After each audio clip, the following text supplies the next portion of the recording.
Cutting large dead pines next to a fence line and building. William Hovey Smith, 2021.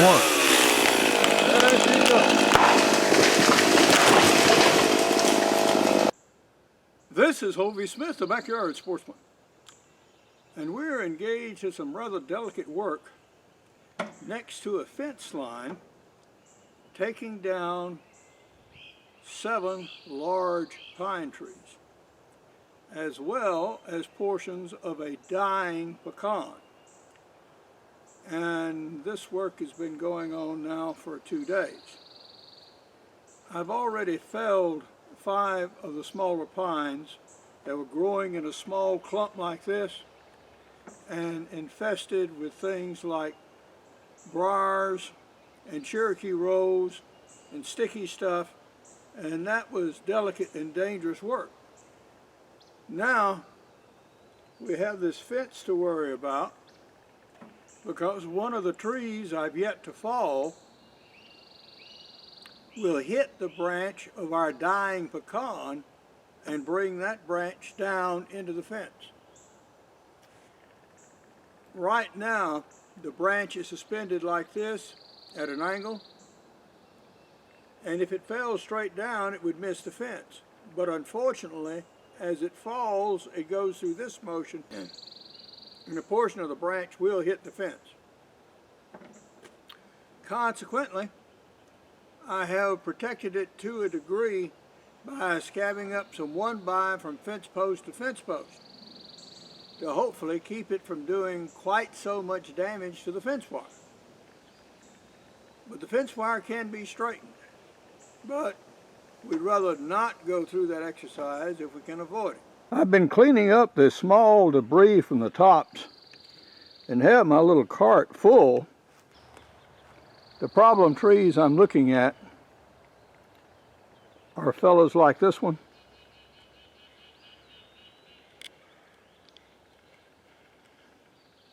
Yeah, it's up there. And left to natural devices, it could well collapse on the fence and really destroy it. And here is our dying pecan.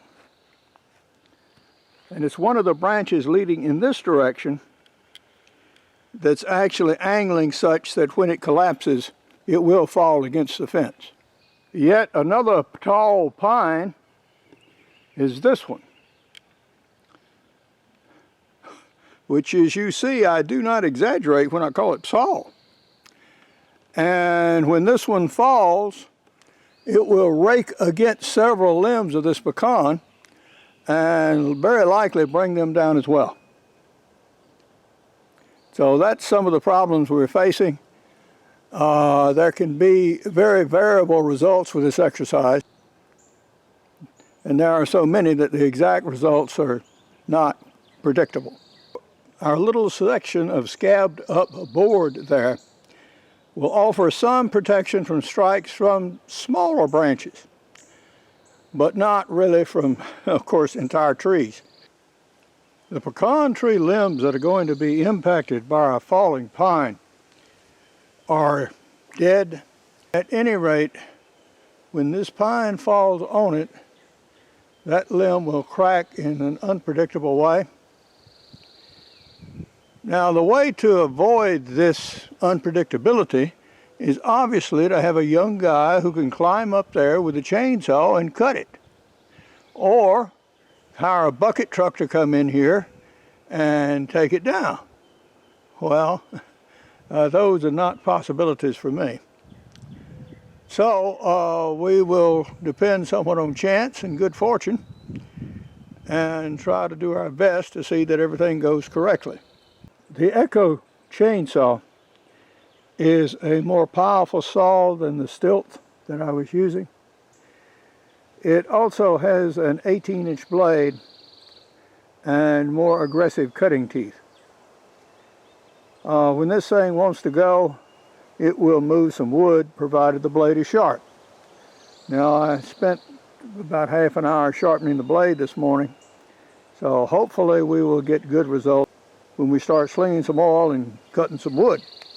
This tree is inclined So it's going to have a sharp tendency to fall back into the woods and on the remains of our little building there, which is inconsequential if it does.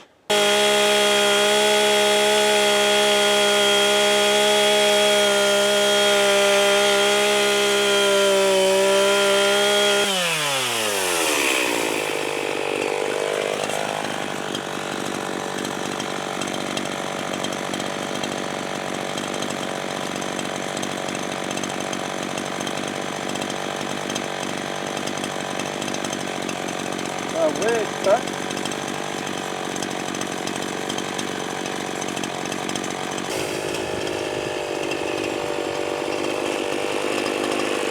Our tree is wanting to fall to this side, so we're just going to have to let it go. Tree has definitely started to take a bend. Not going to take much.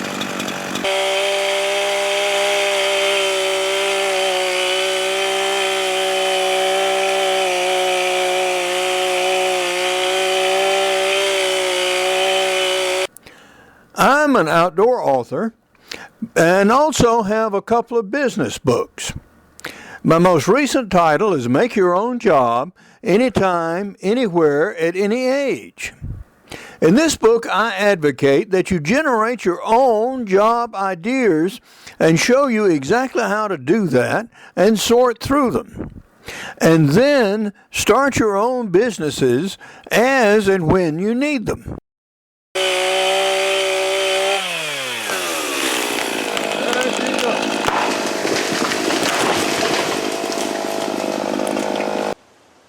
The tree is hung up in another tree, which is no big problem right now. We have others to take. One of the real dangers of working with clusters of pine trees this close together is that you can get trapped between them. When a tree falls, that you have to have an escape route. So I've just fallen a tree in the opposite direction from the others. It had hung up at the top, and so I used my truck winch to go ahead and pull it down in a safe direction. So I can now cut it up and get it out of the way before I resume work on my main tree here. My newer Echo chainsaw is refusing to start. So consequently, I had to fall back on my smaller Stilth, which has a dulling blade. And I've sharpened it once this morning and going to have to go back and sharpen it again before I can resume cutting. The climactic moment for me taking down this tall dead pine in the middle of its grove is approaching. You can see the tree. It has a lean, which is in the direction I actually want to make the fall. I have connected a cable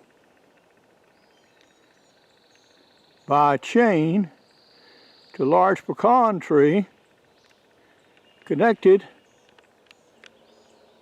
to my truck winch, from which I have applied positive pressure to the tree to fall it in the direction I want to go. And that was done last night and left that way. There's no breeze this morning or wind, which is excellent.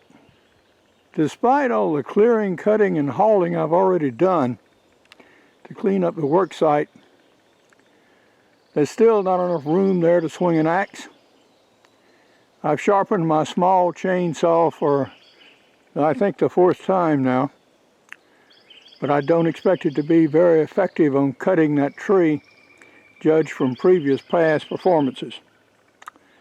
Nonetheless, I need to take that thing down because we do have another storm system approaching this weekend, and I want to fall it in the direction I want it to go rather than into the fence over there. So I'm going to have to take down those shrubs to give me a place where I can swing an axe, actually, if need be. Now that I have a somewhat clearer place to work, there's some sod sticking up I'm going to cut out. and do what I can with a chainsaw, which probably will not be much.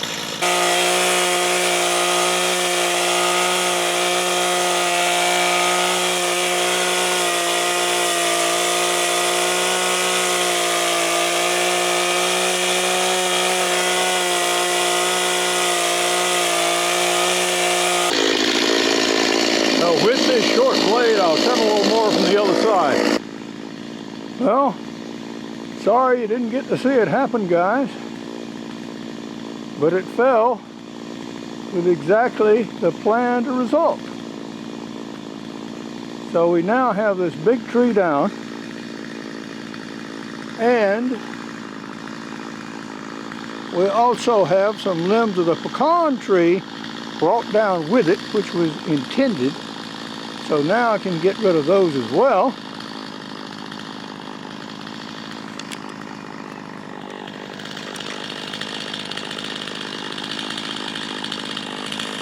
And meanwhile, back at the ranch, the saw is still running, and I got cotton to do. So I'm going to start trimming up these branches. And that was what was left uncut when that tree finally fell. That was not terribly much, and if I think there'd been any serious wind, yeah, it would have taken it down without any problems at all. But at least now we have it where we can do something serious with it. And I'll get my bigger chainsaw going, and yeah, we'll just have to cut this stuff up in smaller rounds that I can actually handle. Makes a whale of a difference whether you're handling a 6-inch log or you're handling a 12-inch log, I guarantee you. Well, my present challenge is actually retrieving my tackle from the tree back there and getting my winch stuff all back attached to the truck instead of trapped under this tree. But that's for another time. But now, this is Hovey Smith, reminding you to hunt what you eat and eat what you hunt.